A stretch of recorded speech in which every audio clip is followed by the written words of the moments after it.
there's this thing that you say in the book that you say you will not sleep with a woman. I mean, this is just fucking amazing. You will not sleep with a woman until you make $1 million. And this thing that rules the planet, Facebook, for some people, I don't do Facebook, but this guy created this to get girls, and you put like a filter on your life that would stop you from having sex until you made $1 million. How did you come up with that? I do weird shit like that too. Like I would, like when I was a young man, I'd be at the gym and I'd be on the treadmill and I'd look across and there'd be some hot chick who I had no chance of getting, but I'd be like, if I can finish this mile in the next 30 seconds, that chick will go out with me. And I'd finish the next 30 seconds and she'd never go out with me. But I always set goals like that. You know what I mean? How did you come up with that? And did you think at some point after 12 months, oh fuck, what have I done? I'm gonna die never having sex again. I thought it was gonna fall off. That was my biggest concern. But no, so I had a guy that told me he did that, and it took him 3 years because of this concept called sex transmutation, written by a guy named Think and Grow Rich Napoleon Hill. That the same desire you have when you're in the heat of the moment, that you're willing to tell the girl anything to get what you want. Oh, baby, I love you. Yeah, I love you. You're the most beautiful girl. You'll say anything dumb to get what you want.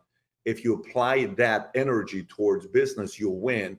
But also the other thing for me is, for some people, it's not sex. Like, tell that to a 20-year-old virgin. It's like, shit, I've been waiting 20 years to have sex. It's like, I have right. 10 more years, you know? Right. But it's whatever you're addicted to. That's what that is. It's video games for some. It's playing poker for some.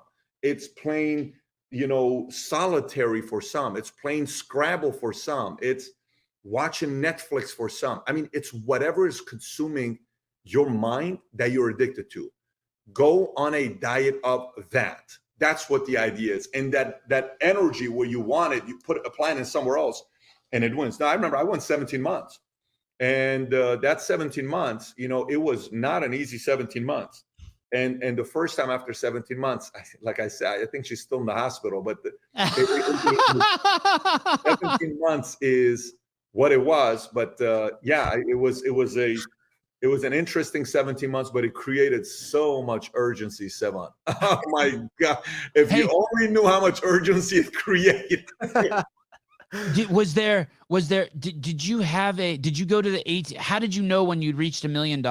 Like, did you see what metric were you looking at? Well, think about it this way. So, when the later the night would get, I'd have to call a couple girls to go spend time with them.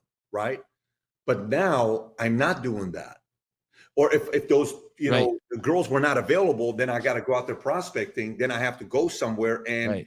That process takes time to meet, flirt, drink. Hey, right. Where do you live? That takes time. The courtship.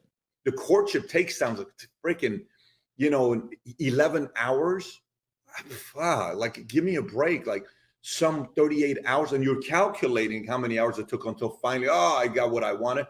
Now, if that's not the motive and that's not the goal, what are you doing Friday night? Well, Friday night, you're kind of making 50 other calls till 9 o'clock at night. And then you're planning your week, and you're strategizing, and you're improving your presentation, and you're reading a book, you're watching a video, you're taking a course, and then you're coming in sharper on Saturday because you didn't, stay with a girl till 4 o'clock in the morning, and you're coming in on 4 hours, and you're grumpy, you have an attitude, you don't close well because you're annoyed, your energy's down, and people can tell your eyes, you have bags here.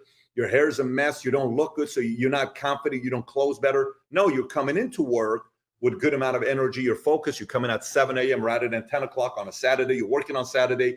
So while the average person works 4.5 days, now you're working 6 days plus Sundays.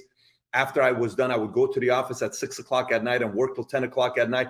I had an edge. My week became the average person's 2 weeks.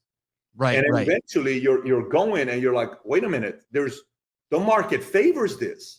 Oh my God, I can't believe what I'm making right now. This is crazy. This works. Where are the distractions? And then comes, the results. And the results, by the way, didn't take a long time for me to get the results.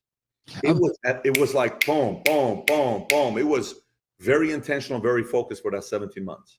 And how did you know you had the $1 million in assets, or what metric were you looking at? Were you looking at a bank account, or did I was tracking all my assets? I started tracking my credit score used to be 484, 495, 499, and I created an Excel spreadsheet. And every month I would run my credit on the 18 with True Credit or Free, one of those websites that's $18 a month, and it would give me my score, and I would track my score.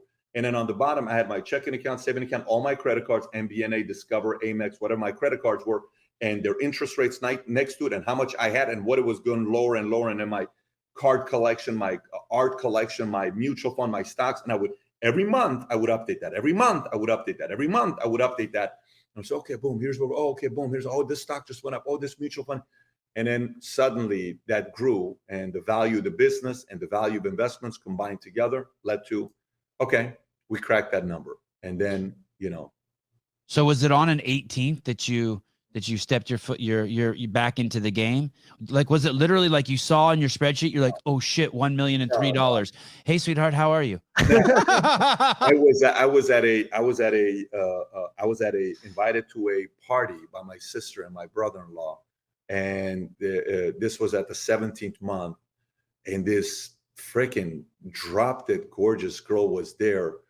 And I'm like trying to avoid her. And at this point, there was just too much, magic in the air. And I just said, look, are you having fun? She says, no. I said, neither am I. You want to leave? Yes. I said, why don't we go for a drive? And then, it was catastrophic afterwards, but that's what happened.